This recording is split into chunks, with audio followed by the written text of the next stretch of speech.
Hello everyone. Ireland has a housing disaster. We've seen more and more people being forced into homelessness, more and more people who are forced to emigrate because they can't afford the crippling rents or house prices. And that's notwithstanding the huge immigration chaos that's added huge pressures to under-resourced basic public services in Ireland. Over the last few days, we've seen reports being issued around housing charities, most notably the Peter McVerry Trust, which required a bailout of over 15 million euro last year by the Irish taxpayers.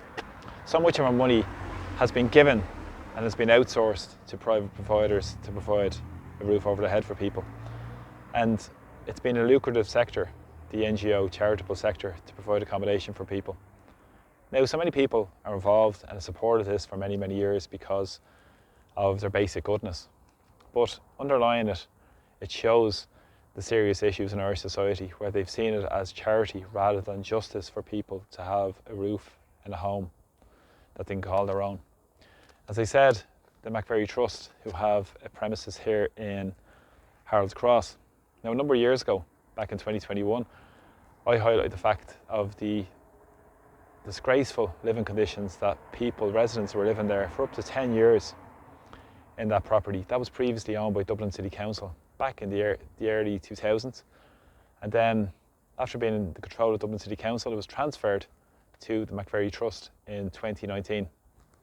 And in 2021, I highlighted the issues around the disgraceful living conditions. And thanks to my part in highlighting that, the people who were here were looked after and got secure homes.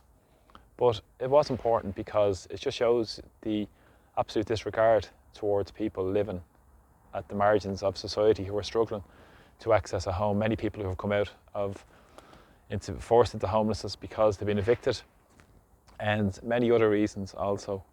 But the issues with the McVerry Trust run deep.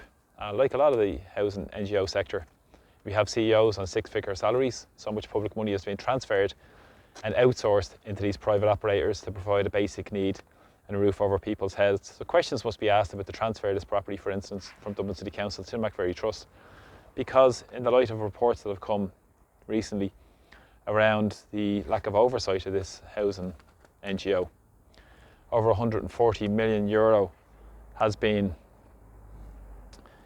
given over the public purse from 2019 to 2022, and they were given a bailout in November 23 of 15 million euro. Huge amount of public money being given into private hands. And as I said, there's been no proper scrutiny or oversight of a lot of this money. And this has come to the light with the charities regulator most recently.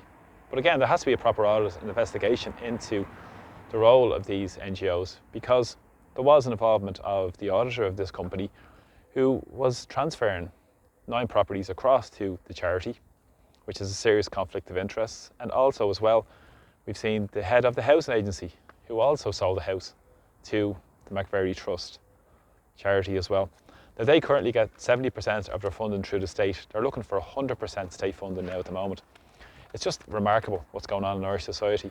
The transferring of a basic need into these NGO sectors, providing huge salaries for people at the top of these organisations with no proper scrutiny or financial oversight, much the same as the scandals we've seen in RTE and many more scandals as well.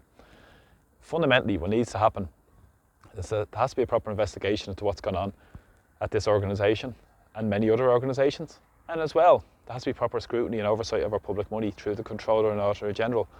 And also what's important is that we should be using money through the public purse in terms of providing people's basic need through a national state construction company, rather than these myriad of different companies making huge money out of it, which enables the outsourcing and privatisation of our housing, which has been a policy of successive Fianna Fáil, Fine Gael governments, who've always seen housing as charity rather than housing justice, because it serves their interests of the rich, the powerful, the wealthy, the vulture funds, and many more in society, and landlords who benefit while ordinary people are the ones that struggle. So this is a case in point here in Harold's Cross, and it needs to be highlighted, and it's housing justice people need, and use our public money properly in society that serves the needs of people and redirect it into long-term sustainable homes for people, rather than all these myriad of organisations that get a huge amount of state and public money and have no proper oversight, no proper scrutiny of their money. It's just remarkable. It's sort of the way Ireland operates, and needs to radically shift. So thanks for supporting my videos. Please press subscribe to my YouTube channel. Take care. Bye bye.